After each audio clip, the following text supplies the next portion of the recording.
ကြောက်ဆက်မထိုးခင်ဒီလိုမျိုးလေးဝိုင်းရပါတယ်ရှင်အဆူလုံးနဲ့ဝိုင်းတာပေါ့နော်ချို့ရတော့လေကြောက်ဆက်နဲ့ပဲတစ်ခါရဲထောင်လေးကိုထည့်လိုက်တာပါ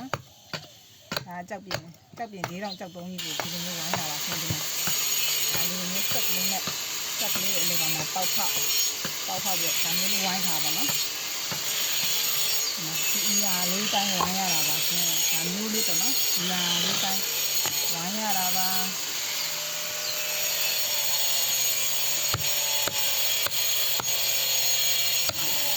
ဒါမျိုးလေးဝိုင်းပြီးကြောက်စက်နဲ့ပြန်ပြီးဆင်းရတာပါမျက်နှာလေးယူလဲတို့လေ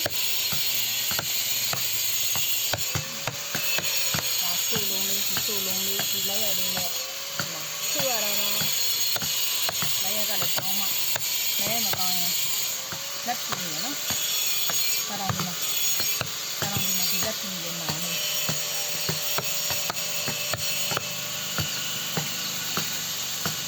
ဆိုတော့ဆက်တဲ့ခါဒီမျိုးတောင်းလေးကိုမျိုးလေးထိုးလိုက်တာပေါ့နော်အဲ့ဒါတော့စနစ်တော့သူ့ကြောင့်လည်းလောက်တက်တယ်ရှေ့ကြောင့်မလောက်တက်ဘူးအဲ့ဆိုတော့မလောက်တက်တဲ့လူကဝိုင်းနေတာပါခဏအေးကြီးနေတယ်ဒီနေ့လောက်တဲ့လူတွေကတော့ကိုဆိုတော့မလာကြဘူးအရေးကကြီးတယ်ကြောက်ပင်ကအရေးကြီးလောက်တဲ့လူကမလာအဲ့တော့လောက်တဲ့လူကိုသူ့ကြောင့်ဝိုင်းနေတာပါပို့ရမယ်ဟာနဲ့ပြန်ပို့ရမယ်ဟာလေအဲ့ဒါလေးပြီးအောင်လို့ကူပြီးတော့ဝိုင်းပေးတာပါရှင်ဒီဟာလေးတောင်းဝိုင်းရတာနော်အဲ့မှာသူကဝိုင်းလေးဆက်မှာလားဒီလိုက်ရကြီးကြိုင်ထားတာမလွယ်တော့ဒါကြီးအများတန်းဒီလက်မအောင်လုံးနေကြလို့ဆိုရင်တော့ဒီလိုလုံးနေကြလို့ဆိုလက်မအောင်ပါလေကျင်းလုံးနေကြလို့ဒီလိုအောက်ပါလုံး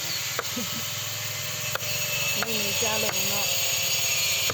လုံးနေကြလဲအောက်လာပဲအများတန်းဒါကြီးလည်းရကြီးကြိုင်နေရှင်းရှင်းလေးဆက်မလို့တော့မလွယ်တော့မ